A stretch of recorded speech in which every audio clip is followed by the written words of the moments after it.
welcome to your new job at the spooky haunty place where animatronics roam around to shove you in suits, etc. Just kidding. Those things are wired up and can't move around, like how they were fabled to back in the day. In fact, you're sitting in the original Freddy Fazbear's Pizza right now. Is that neat? The owners of this location sold the property to Fun Frights Incorporated while they're looking for a place to build their new attractions. So what a coincidence that the old pizza place was here. How perfect for an old creepy restaurant to be in this exact area. The land was very cheap too. I mean, the building was so messed up that they had to either destroy it or attempt to renovate it. Of course, they were going bankrupt, so they decided to try selling it, leading to where you currently are. Speaking of the building being in poor condition, we've had to work in renovating parts of it already. Almost everything is complete, but the power died shortly after we started renovating. We have resorted to using a generator, so make sure you don't run out of generator energy. If you do, just try to find a flashlight or something. It's looking pretty spooky in there, so good luck with that. Oh man. Oh yeah. I guess I have to read the safety packet to you. Alright. Welcome to Fredbears Fright, the latest and greatest horror attraction featuring actual relics from the original diners, or mysteries about the events were tragic but not certain. In case of any sort of injury or harm inflicted by an animatronic occurs, we are not to be held responsible, as it is your own fault doing so.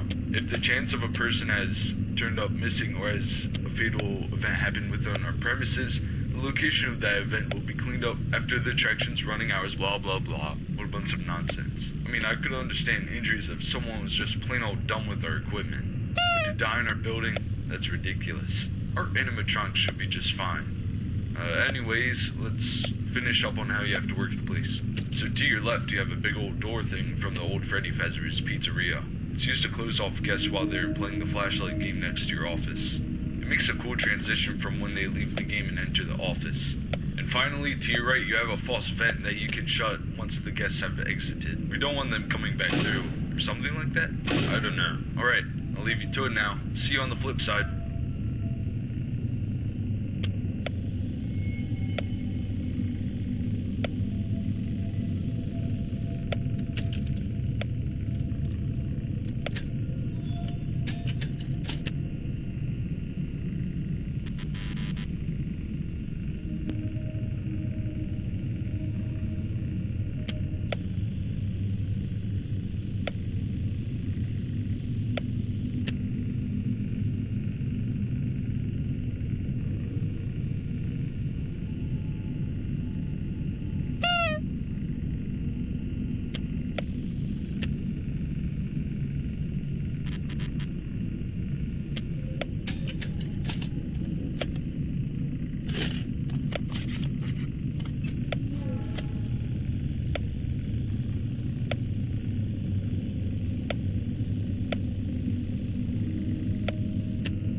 Welcome back to Fredbears Fright. I'm hoping that you're starting to get comfortable now.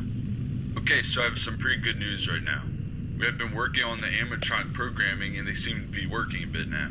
That prototype animatronic endoskeleton is starting to be able to turn around and stuff now, along with a few others having some movement now. I think that's pretty cool. Do you think so? Okay. Time for a bit more info on things you can operate in your office. So, do you see that pullable lever on the office's ceiling? You can use that to fill up your spray bottle in the morning when you have to go clean up the animatronics. Make sure to only clean the joints, as getting liquids on the animatronic parts themselves could damage the electronics inside, or even mess up the coating. I know it's silly to have that lever right there instead of a sink, but I guess that doesn't really matter. Okay, you have a camera system to look at on your laptop, which also is a half-restored thing from Freddy Fazbear's. You can check the rooms as people go through the attraction, and make sure that no one goes into the attic or somewhere that shouldn't be. Also,